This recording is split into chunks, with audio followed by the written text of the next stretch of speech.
नमस्कार, आदाब, सत श्री अकाल, राम राम, खम्मा गणी दोस्तों। मैं रजनी स्वागत करती हूँ आपका हमारे चैनल द सक्सेस में। तो दोस्तों आज हम पढ़ेंगे एनसीईआरटी पढ़ रहे हैं हम ज्योग्राफी की। तो उसमें सेकंड चैप्टर है, 9th क्लास की एनसीईआरटी है। फर्स्ट चैप्टर हमने 2 लेसन्स में कंप्लीट कर लिया था। आज हमारा सेकंड चैप्टर है, नाम है भारत का भौतिक स्वरूप।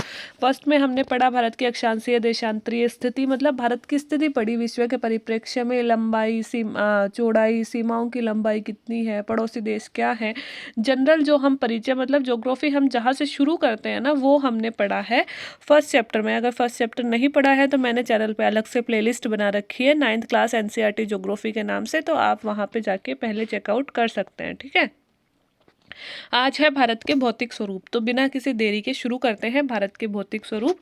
जैसा कि आप जानते हैं कि भारत विभिन्न स्थलाकृतियों वाला एक विशाल देश है। और आप किस प्रकार के भू क्षेत्र या भूभाग में रहते हैं, यदि आप मैदानी क्षेत्र में रहते हैं तो आप वहाँ के दूर तक के फैले विशाल मैदानों से परिचित होंगे, और यदि पर्वतीय क्षेत्र के निवासी हैं तो आप पर्वतीय ढलानों और घाटियों से भली भांति परिचित होंगे। वास्तव में हमारे देश में हर प्रकार की भू आकृतियाँ पाई जाती हैं, जैसे कि पर्वत, मैदान, मरुस्थल, पठार, द्वीप समूह है। भारत की भूमि में बहुत अधिक भौतिक विभिन्नताओं को दर्शाती है, और भूगर्भीय तौर पर प्रायद्वीपीय पठार पृथ्वी की सतह का प्राचीनतम भाग है। इसे भूमि का एक बहुत ही स्थिर भाग माना गया है, परंतु हाल ही के भूकंपों ने इसे गलत साबित कर दिया है। हिमालय और उत्तरी मैदान हाल में बनी स्थलाकृतियां हैं। भूगर्भिक वैज्ञानिकों के अनुसार हिमालय पर्वत एक अस्थिर भाग है। हिमालय की पूरी पर्वत श्रृंखला एक युवा स्थलाकृति को दर्शाती है, जिसमें ऊंचे शिखर, गहरी घाटियां, तेज बहने वाली नदियां आदि पाई जाती हैं। उत्तरी मैदान जलोढ़ के निक्षेपों से बना हुआ है, और प्रायद्वीपीय पठार आग्नेय और रूपांतरित चट्टानों, शैलों वाली कम ऊंची पहाड़ियों और घाटियों से बना हुआ है। एक इसने जनरल परिचय देने की कोशिश करी है इंडिया की। सबसे पहले तो देखो, इसने बोला है कि भारत एक बहुत बड़ा देश है जिसमें अलग अलग तरह की स्थलाकृतियां पाई जाती हैं। जैसे कि कहीं हम पर्वत देखते हैं, कहीं हम पठार देखते हैं। पर्वत क्या होता है, जो ऊपर से नुकीला हो। पठार क्या होता है, जो मैदान से तो ऊंचा हो लेकिन ऊपर से ऐसे टेबल की आकृति का हो, है ना। और मैदान आपको पता ही है, सिंपल जो क्षेत्र ऐसे फैला होता है, समान समतल धरातल, उसे मैदान कहते हैं। ठीक है, और कहीं हम खड्डे देखते हैं, कहीं हम समुद्र देखते हैं, कहीं हम कोई नदी देखते हैं, कहीं हम कोई झील देखते हैं, तालाब देखते हैं। ये सब क्या बोली जाती है ज्योग्राफी में, स्थलाकृतियां बोली जाती है। तो कह रहा है कि भारत विश्व का कौन सा बड़ा देश है क्षेत्रफल में। भाई कल परसों अपन ने पढ़ा था, कौन सा बड़ा देश है, विश्व का 7वां बड़ा देश है, मतलब 7वां बड़ा देश है। तो इंडिया में बहुत तरह की स्थलाकृतियां पाई जाती हैं, जैसे कि, है ना, इसने बता दिया पर्वत, पठार, मैदान। तो ये कह रहा है कि हमने हमारी स्थलाकृतियों को आगे ये बताएगा कि भारत को भौतिक रूप से हमने 5 भागों में बांटा है। जिसमें कह रहा है कि जो हमारा प्रायद्वीपीय पठार है वो प्राचीनतम चट्टानों से बना हुआ है। मतलब जो जो ये नीचे का ये वाला हिस्सा है ना इंडिया का, अगर आप इंडिया का मैप देखते हो, इंडिया का नक्शा देखते हो, तो जैसे कि थोड़ा सा ऐसे करके ऐसे करके ऐसे इंडिया बना हुआ है ना, इसको यूं मान लो। तो ये वाला जो हिस्सा है ना, ये वाला, ये तिकोना भाग है, जिसे हम प्रायद्वीपीय पठार बोलते हैं। ये कह रहा है कि बहुत ही प्राचीन चट्टानों से बना हुआ है। और ये कहते थे कि जितना ज़्यादा प्राचीन है ना, उतना ज़्यादा स्थिर है। स्थिर मतलब यहाँ पे भूकंप वगैरह, ज्वालामुखी वगैरह नहीं आएंगे। लेकिन पिछले कुछ सालों में यहाँ पे भी ऐसे भूकंप आए हैं जिनसे लगता है कि ये जो स्थल है ना, मतलब प्रायद्वीपीय पठार, ये भी उतना कठोर नहीं है जितना हम समझते थे। ठीक है, हिमालय और उत्तर का विशाल मैदान। हिमालय पर्वत जो हमारा इंडिया का है, और उत्तर का विशाल मैदान है, वो नए स्थल माने जाते हैं। ऐसा कहा जाता है कि वो अभी बने हैं।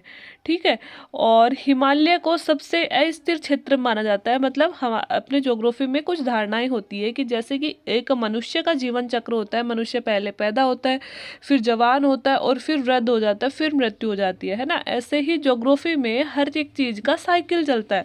जैसा हमारा एक साइकिल है ना, वैसे ही हर एक चीज का साइकिल है ज्योग्राफी में। नदी का भी, पर्वत का भी, पठार का भी, मैदान का भी, है ना, सबका। तो ये कह रहा है कि जो हिमालय है ना, कुछ पर्वत होते हैं जो कि जो अभी शुरू हो रहे हैं, बनना शुरू हो रहे हैं। कुछ पर्वत हैं जो बन के शुरू हो गए, अभी युवा अवस्था में, जवान है। कुछ पर्वत हैं जो बूढ़े हो चुके हैं, लगभग खत्म पर्वत है ना।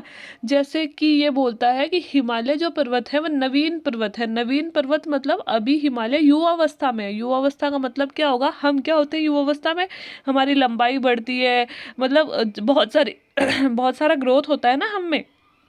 ऐसे ये कह रहा है कि हिमालय भी अभी युवावस्था में है, और युवावस्था में जैसे मनुष्य का मन चंचल होता है वैसे ही पहाड़ भी चंचल होते हैं। ऐसा कहने का मतलब है कि जो नए क्षेत्र है ना ज्योग्राफी में, जो भी हम नए क्षेत्र मानते हैं उनमें हलचल होती रहती है। हलचल मतलब भूकंप और ज्वालामुखी ज़्यादा आते हैं, तो इसीलिए हमारा जो हिमालय है उसको नवीन पर्वत बोला गया है। नवीन पर्वत है क्योंकि इसकी लंबाई लगातार बढ़ रही है, ठीक है, इसलिए नवीन पर्वत है। और जो हमारा अरावली पर्वत है जो राजस्थान में है, वो विश्व का प्राचीनतम पर्वतों में से एक है ना, मतलब बूढ़ा पर्वत है, हम यूँ कह सकते हैं, लगभग खत्म हो चुका है।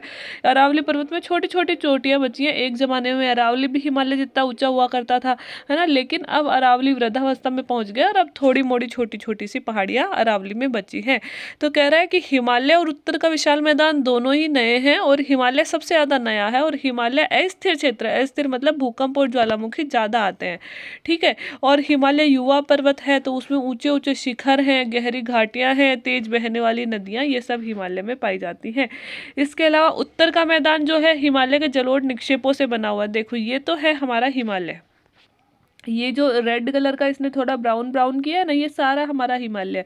तो हिमालय तो सबसे नवीन क्षेत्र है ना इंडिया का, और सबसे ज़्यादा हलचल वाला भी है। और ये जो है ना, ये यहाँ से यहाँ तक ये वाला सारा, ये है उत्तर का विशाल मैदान। तो कह रहा है कि जो उत्तर का विशाल मैदान है वो हिमालय के जलोढ़ निक्षेपों से बना है, मतलब हिमालय पर्वत में से जितनी भी नदियाँ नीचे उतरती है ना, और नदी अपने साथ क्या लाती है, बहुत सारी बजरी, बालू, रेत, मिट्टी, ये सब लेकर आती है।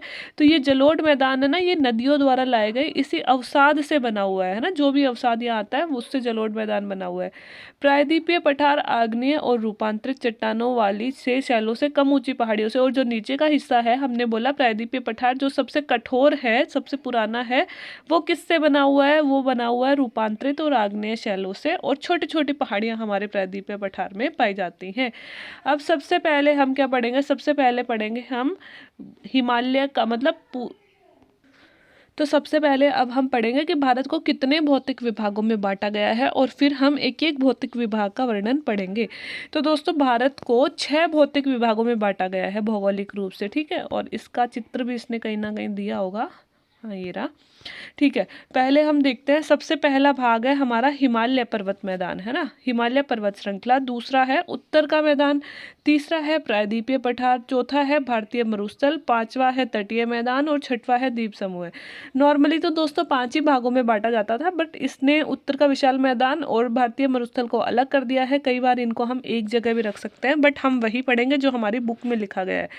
तो ये सारी चीज़ें मैं आपको दिखाती हूँ। देखो ये इंडिया का नक्शा है अपना, तो इंडिया के नक्शे में जो ये वाला हिस्सा बना हुआ है, ये रेड कलर से जो भी बनाया हुआ है, ये तो हमारा है हिमालय पर्वत, ठीक है, हिमालय पर्वत।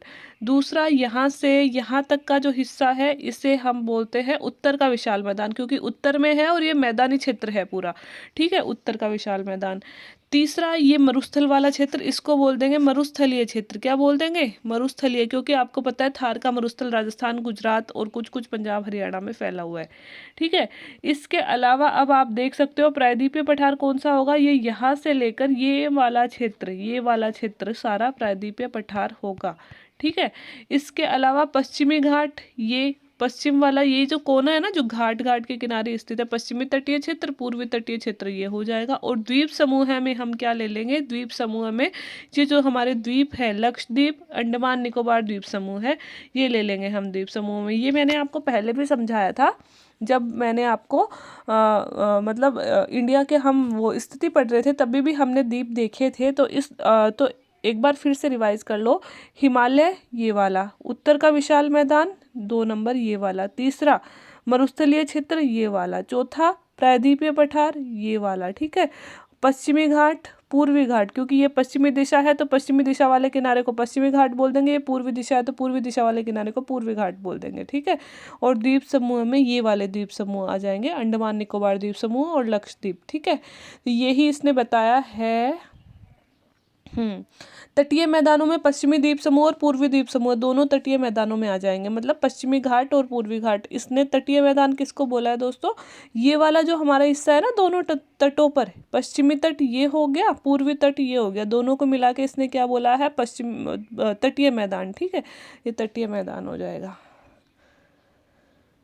तो आगे चलते हैं हमने 5 विभाग देख लिए इंडिया के कि 5 विभाग कौन कौन से हैं। अब हम चलते हैं दोस्तों, सबसे पहला जो हमारा स्थल है वो क्या है, हिमालय पर्वत। तो हिमालय पर्वत ही पढ़ते हैं सबसे पहले हम।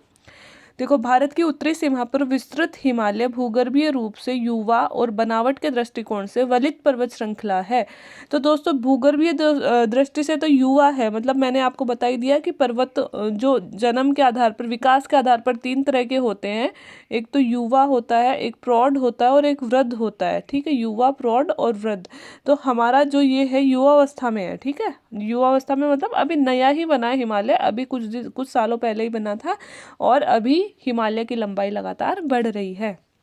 और वलित पर्वत जो अवसादी चट्टानों से बने हुए हैं, जिनमें लहरदार मतलब अंदर चट्टानें थोड़ी लहरदार अवस्था में पाई जाती हैं। वलित पर्वत वो होते हैं कि मतलब ऐसे तो हम ज्योग्राफी में जाएंगे तो बहुत डीप हो जाएगा, मतलब आप ये मान के चलिए जो अवसादी चट्टानों से बने हुए होते हैं वो मोस्टली वलित पर्वत कहलाते हैं। ठीक है, तो हाँ, ये पर्वत श्रृंखलाएं पश्चिम से पूर्व दिशा में सिंधु नदी से लेकर ब्रह्मपुत्र नदी तक फैली हुई हैं। हिमालय विश्व की सबसे ऊंची पर्वत श्रेणी है और एक अत्यधिक असम अवरोधों में से एक है। यह 2400 किलोमीटर लंबाई में फैले एक अर्धवृत्त का निर्माण करती है। इसकी चौड़ाई कश्मीर में 400 किलोमीटर, अरुणाचल प्रदेश में 150 किलोमीटर है।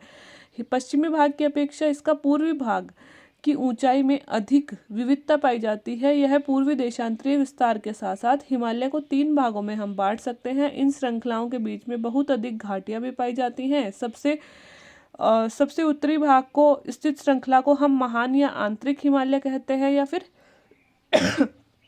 हिमाद्री हिमालय भी कहते हैं।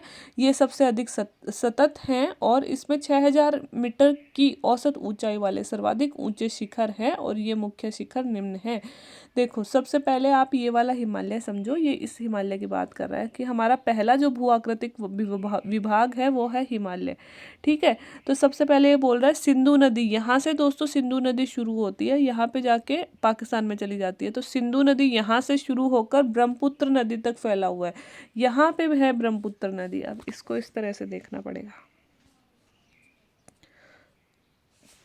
हाँ, यहाँ से सिंधु नदी मानो और यहाँ तक ब्रह्मपुत्र नदी। तो सिंधु नदी से लेकर ब्रह्मपुत्र नदी तक अर्धचंद्राकार आकृति में भारत के उत्तरी किनारे पर यह फैला हुआ है। ठीक है, अब यह 2400 किलोमीटर लगभग लंबाई इसकी देखें तो कितनी है, 2400 किलोमीटर इसकी लंबाई है। ठीक है, अब ये कह रहा है कि एक मिनट, हाँ 2400 किलोमीटर लंबा है। विश्व की सबसे ऊंची पर्वत श्रेणी है जो हिमालय के दोस्तों चोटी है माउंट एवरेस्ट। यहाँ आप देख भी सकते हैं माउंट एवरेस्ट, ये रही माउंट एवरेस्ट लिखा हुआ है ना, एवरेस्ट पर्वत। ये विश्व की सबसे ऊंची चोटी है, 8848 वर्ग किलोमीटर। विश्व में कोई भी चोटी इसके आसपास भी नहीं है जितनी की हिमालय है। तो विश्व की जो सबसे ऊंची चोटियां हैं वो हिमालय में पाई जाती हैं। तो हम कह सकते हैं कि यह विश्व का सबसे ऊंचा पर्वत है। ठीक है, इसकी जो चौड़ाई है वो अलग अलग जगह पे अलग अलग है। जैसे ये कह रहा है कि कश्मीर में ये अधिक चौड़ा है, देखो कश्मीर में अधिक चौड़ा है, और ये अरुणाचल प्रदेश में कम चौड़ा है। यहाँ पे आप देख सकते हो अरुणाचल प्रदेश में ये कम चौड़ा है, ये वाला अरुणाचल प्रदेश है इसमें यह कम चौड़ा है, जबकि कश्मीर में आप देख सकते हो कि इसकी चौड़ाई ज़्यादा है। ठीक है, इसके अलावा देशांतरीय विस्तार की दृष्टि से इसे 3 भागों में बांट सकते हैं। देखो, ये इस तरह से हमने इसका विभाजन किया है। ये हिमालय 1, 2 और 3। सबसे पहले जो ये वाले हिमालय है इसे हम कह रहे हैं हिमाद्री हिमालय। क्या कह रहे हैं, हिमाद्री हिमालय। दूसरा जो ये वाला हिमालय आएगा इसको हम कहेंगे मध्य हिमालय। ठीक है, और जो तीसरा सबसे नीचे वाला हिमालय आएगा उसको हम कहेंगे शिवालिक हिमालय। क्या कहेंगे, शिवालिक हिमालय। इस तरह से भारत में हिमालय को 3 भागों में बांटा गया है। जो मतलब ये सबसे बाहर वाला भाग है जिसमें सबसे ऊंची चोटी है उसे हम हिमाद्री हिमालय बोल देंगे, और जो बीच वाला भाग है उसे हम मध्य हिमालय बोल देंगे, और जो सबसे नीचे वाला भाग है उसे हम क्या बोल देंगे, शिवालिक हिमालय बोल देंगे। इस तरह से हिमालय को 3 भागों में बांटा गया है। ठीक है, तो ये जो सबसे पहले हम इसको पढ़ते हैं कि ये जो हिमाद्री हिमालय है, हिमाद्री हिमालय को ही देखो ये लिख रखा है,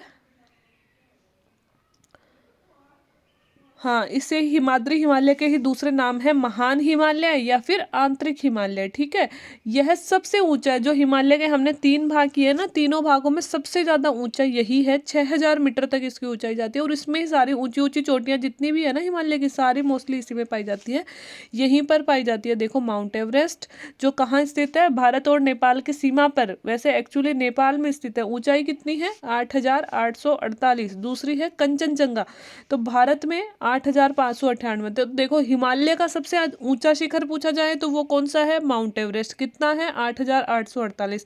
लेकिन अगर हमसे ये पूछा जाए कि भारत में हिमालय का सबसे ऊंचा शिखर कौन सा है, तो हम बोलेंगे कंचनजंगा। और कितना है, 8598।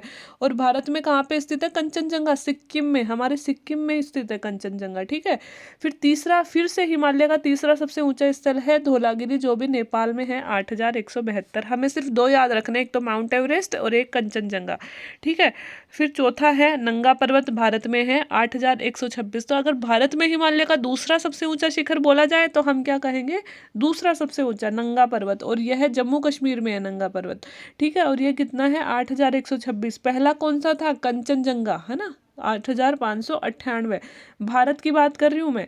और भारत में दूसरा कौन सा है, नंगा पर्वत। ठीक है, और भारत का तीसरा ये देख लो, नंदा देवी है। ठीक है, उत्तराखंड में ये नंदा देवी है। तो भारत के, अगर भारत के 3 सर्वोच्च स्थल पूछे जाएं हिमालय के, तो पहला कंचनजंगा, दूसरा नंगा पर्वत, तीसरा नंदा देवी।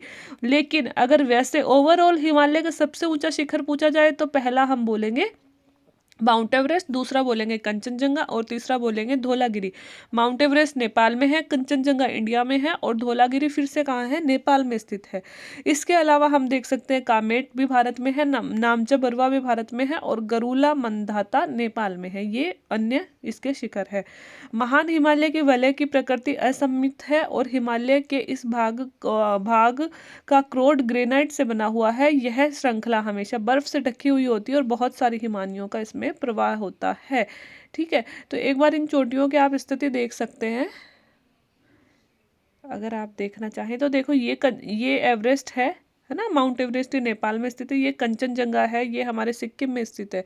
और ये रहा नंगा पर्वत, ये आप देख सकते हैं, ये रहा नंगा पर्वत। और नंदा देवी इसने शायद बनाया नहीं है इसमें, या हाँ ये रहा नंदा देवी।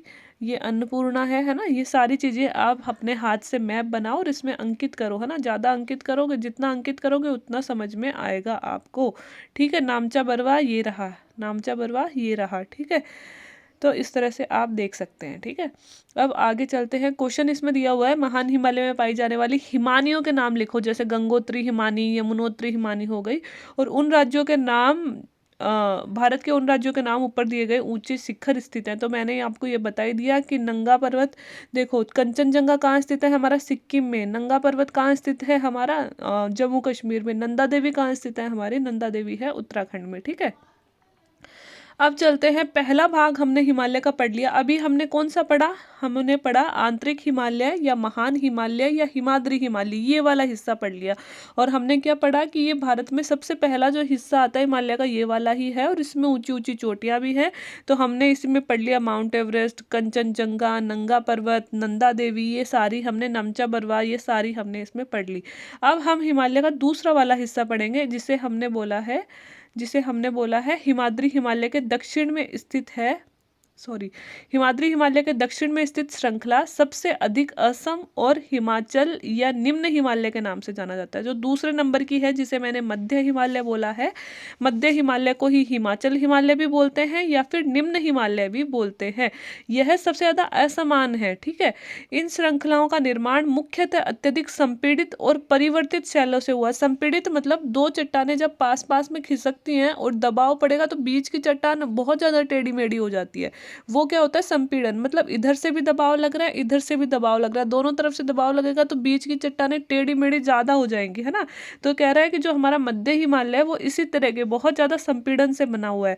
इसकी ऊंचाई 3700 से 4500 मीटर, और पहले वाले की कितनी थी, महान हिमालय की 6000 मीटर, और इसकी कितनी है, 3700 से 4500 मीटर, मतलब ये उससे कम ऊंचा है। ठीक है, इसके अलावा हम देखते हैं इसमें, और इसकी औसत चौड़ाई है 50 किलोमीटर, जबकि पीर पंजाल सबसे इसकी लंबी श्रृंखला और महत्वपूर्ण श्रृंखला है। धौलाधर और महाभारत अन्य महत्वपूर्ण श्रृंखलाएं हैं। इसी श्रृंखला को कश्मीर की घाटी तथा हिमाचल प्रदेश के कांगड़ा और कुल्लू की घाटियां स्थित है।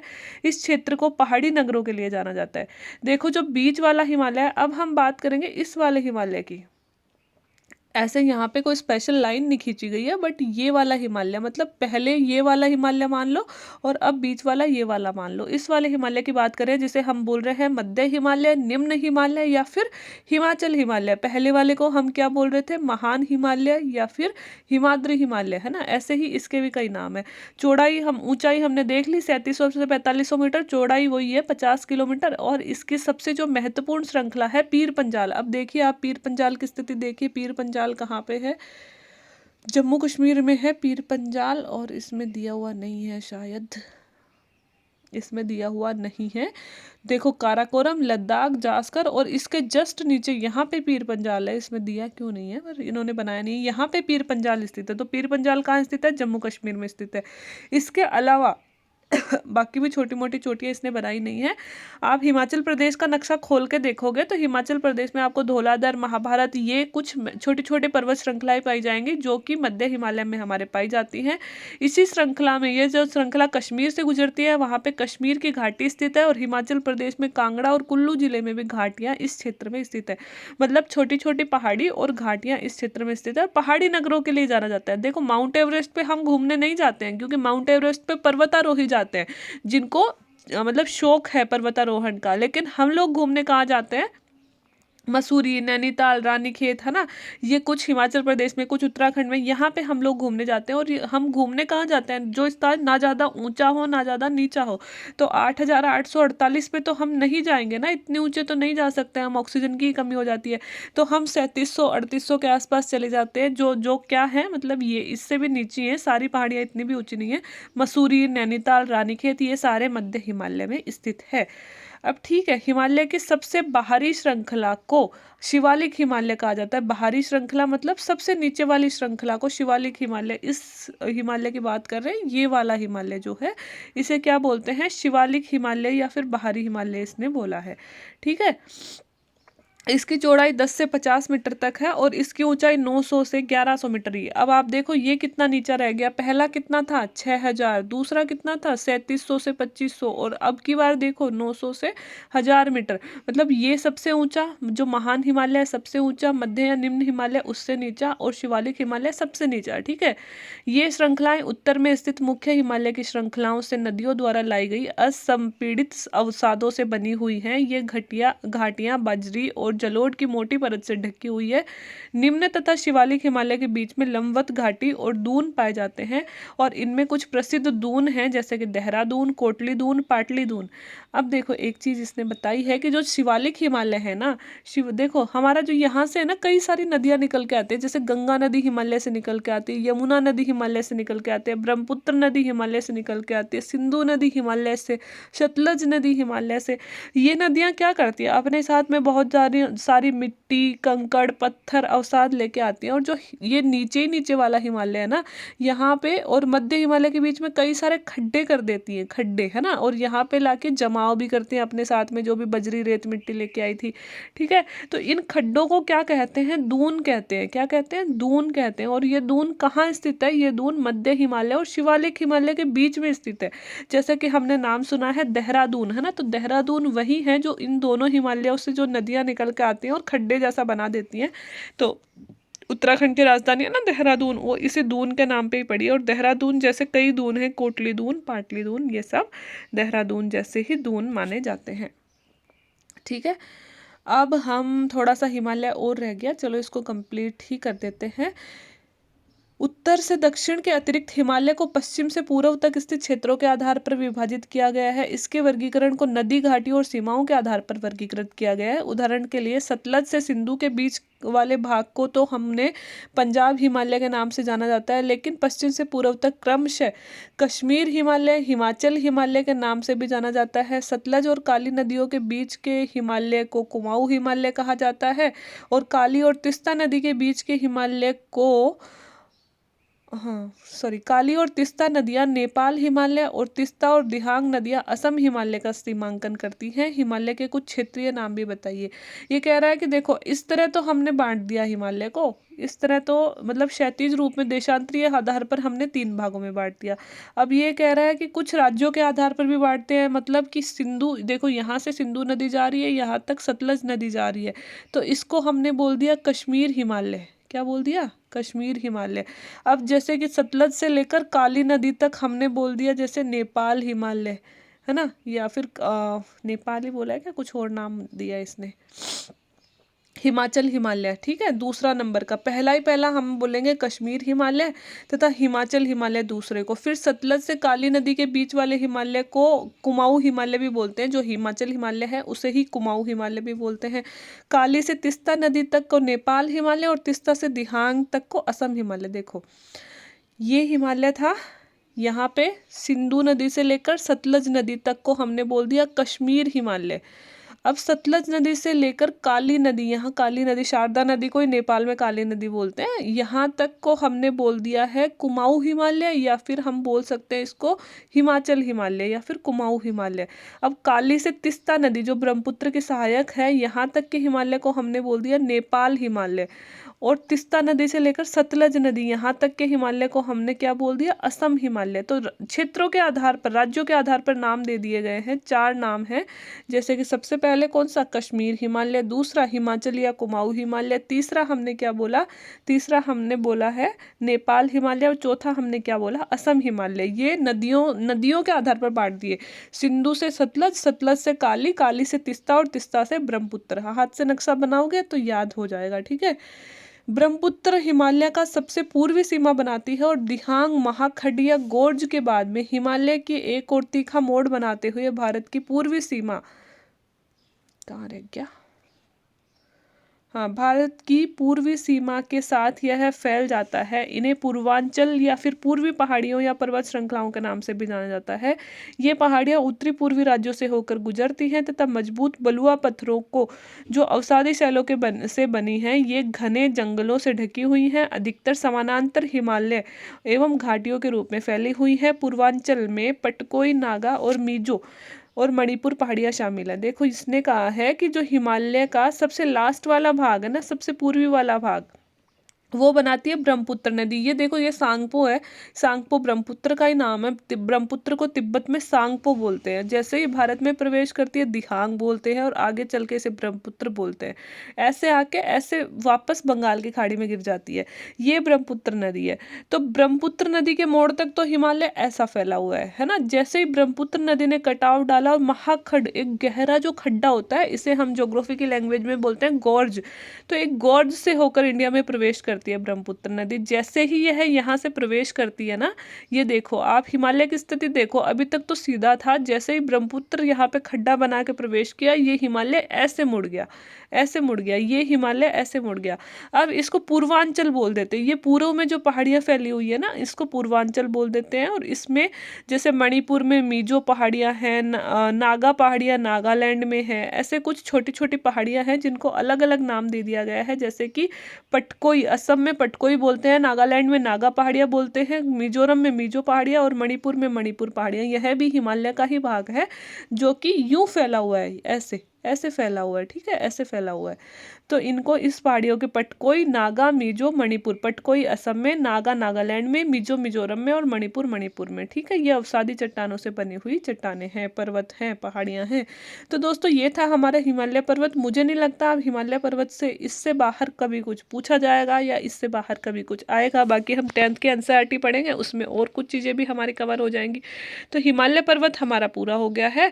तो आज के लिए तो इतना ही। नेक्स्ट चैप्टर में हम हमारे जो 4 विभाग हैं, 4-5 भाग हो गए भारत के, वो बच गए, वो कवर करने की कोशिश करेंगे। देखिए अभी चौथे पन्ने पे आए हैं, 5वां, 6वां, 7वां, शायद 2 लेसन और बनेंगे, थोड़ा बड़ा होता है भौतिक विभाग वाला पार्ट, तो वो हम कल कवर कर लेंगे। आज के लिए इतना ही। वीडियो समझ में आ रहा है, अच्छा लग रहा है तो वीडियो को लाइक, शेयर एंड सब्सक्राइब कर सकते हैं। बाकी जो भी मैप बुक में आ रहे हैं, प्लीज़ वो मैप अपने बनाइए। और जो भी आप लोग अगर कंपटीशंस की तैयारी कर रहे हैं तो चैप्टर में इंपॉर्टेंट जो बातें लग रही हैं, जिन पे मैं जोर देकर चल रही हूँ, उनको नोट्स के रूप में क्रिएट कर लीजिए, ताकि एक बार एनसीईआरटी की बुक पढ़ ली ना तो बार बार पढ़ने की ज़रूरत नहीं पड़े, है ना। इनके नोट्स बनाकर रख लीजिए अपने पास में।